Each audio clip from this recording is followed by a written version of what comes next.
تمہیں پتا ہے وہ اللہ انتظار کے ذریعے تمہارا یقین آزماتا ہے کہ کیا اس کے ارادوں کو نہ سمجھنے کے باوجود بھی تم اس کے فیصلوں پر یقین رکھتے ہو؟ کیا پھر بھی تم محبت سے اس کے آگے اپنا دامن پھیلاتے ہو؟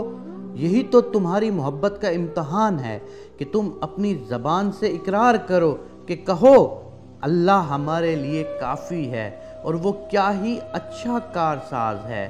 اللہ ہی پر ہم توکل کرتے ہیں، اللہ ہی سب سے بہتر عطا کرنے والا ہے، جس نے 6 دنوں میں آسمان اور زمین اور ان میں موجود ہر چیز بنا ڈالی۔ کیا اس کے لیے تمہاری دعا پر کن کہنا مشکل ہے؟ کیا وہ اس چیز کو دینے پر قدرت نہیں رکھتا جس کے لیے تم التجا کرتے ہو؟ کیا جو گہری تاریک رات کو روشن صبح میں بدل دیتا ہے اس کے لیے ممکن نہیں کہ وہ تمہیں ان دکھوں اور تکلیفوں سے نکال کر راحتیں عطا کرے؟ جب وہ ہر شے پر قادر ہے تو پھر تم اس پر کامل یقین کیوں نہیں رکھ پاتے؟ تو پھر تم دعا مانگنے کے بعد قبول نہ ہونے کے وسوسوں میں کیوں کھو جاتے ہو؟ کیوں بھول جاتے ہو کہ جس سے مانگ رہے ہو وہ معجزوں کا بادشاہ ہے؟ جو کام تمہارے لیے ہزاروں صدیوں کے برابر ہے، وہ کام بس اس کے لیے ایک کن کی بات ہے۔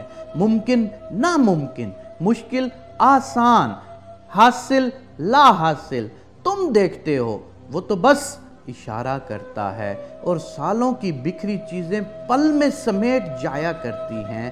بس اس کے راضی ہونے کی دیر ہے، پھر ساری کھوئی ہوئی چیزیں پلک جھپکتے ہی واپس لوٹ آیا کرتی ہیں۔ دکھوں اور تکلیفوں کو وہ پل بھر میں خوشیوں اور مسرتوں میں بدل دیتا ہے۔ مایوس کیوں ہو جب اللہ رب العزت نے کہا ہے کہ مجھ سے مانگو، مجھ سے مدد طلب کرو، میں بے نوا و بے کس کی پکار سنتا ہوں جب وہ مجھے پکارے؟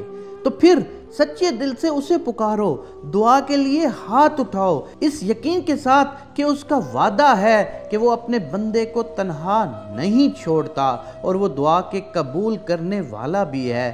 بس تم مقدر کے پیچھے مت بھاگو بلکہ مقدر بنانے والے کو منا لو، پھر دیکھو کیسے سب کچھ بدل جاتا ہے۔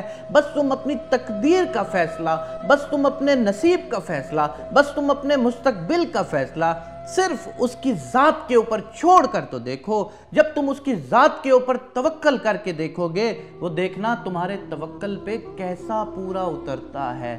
ہاں، تمہارے اس توکل کرنے میں تم پہ آزمائش بھی آئے گی، تمہارے اس توکل کرنے میں کچھ دیر بھی ہو سکتی ہے، تمہارے اس توکل کرنے میں وہ تمہیں آزما بھی سکتا ہے، تمہارے اس توکل کرنے میں وہ تمہاری پہلے والی چیزیں کھینچ کے بھی آزما سکتا ہے کہ تمہارا صبر کیسا ہے۔